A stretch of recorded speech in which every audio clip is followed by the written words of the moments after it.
Isa po sa kasama sa kahandaan pila instruction po ng ating Chief Engineer sa ating DS at sa ating HSS. Itinatawag po tayo dito quadrants. Dito mismo sa headquarters, meron po tayong 4 na quadrants na kung saan doon tayo pupunta. So importante rin, kasama natin sa media, kung sakaling mangyari, alam niyo po sa quadrant po tayo pupunta. Saan po kami? I-inform namin po kayo kung sa kayo nilagay po ng HSS. Yun po ang importante. Kasama na rin dyan, ma'am, yung patuloy po na sinasabi niya, i-refresh natin, hindi lamang ang national headquarters, pati yung mga regional offices natin, kaugnay ng special rescue and recovery training, ito po ay nationwide.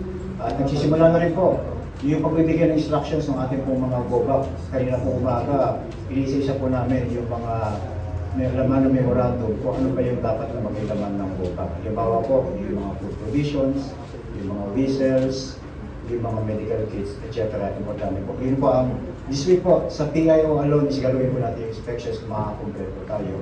Once, hinihingi namin kung ano ba yung requirements, halimbawa yung kulay ng GOBAC at yung mga specific kung laman ng mga ilalabang po ito. Kasama po yan.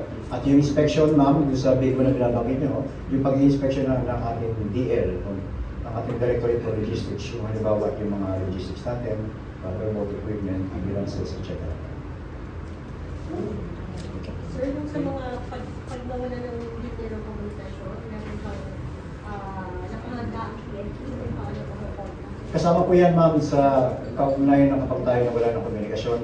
Pinapa-audit po niya kanina yung ilan po yung ating naka-issue na satellite phones dito sa national headquarters at sa ating po mga regional offices. So, ito yung satellite phones lang ang magiging exempted sa communications kung saan ito yung magiging number 1 communications natin kung sakasakaling mangyari.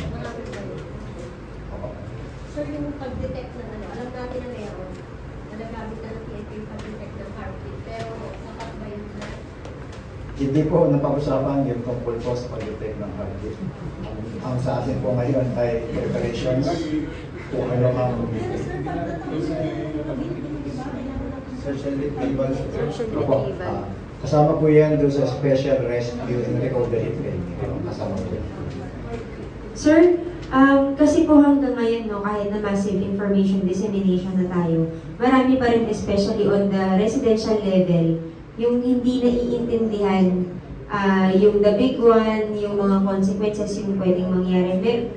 Meron po ba tayong sarili nating information dissemination or do we step on the ground mismo para i-inform yung mga tao po? Kasi yung iba, hindi pa rin din talaga nila alam kung ano yung the big one, especially those living near the fault line, Metro Manila and yung mga karating na provinces. Ang kauna-unahang directorate po ng Philippine National Police na nagsasabuhan ng coordination sa ating komunidad at sa ating mga local government unit, ating ng Directorate of Police Community Relations at yung ating pong PKG bilang sila po ang chairman ng subcommittee ng National Disaster.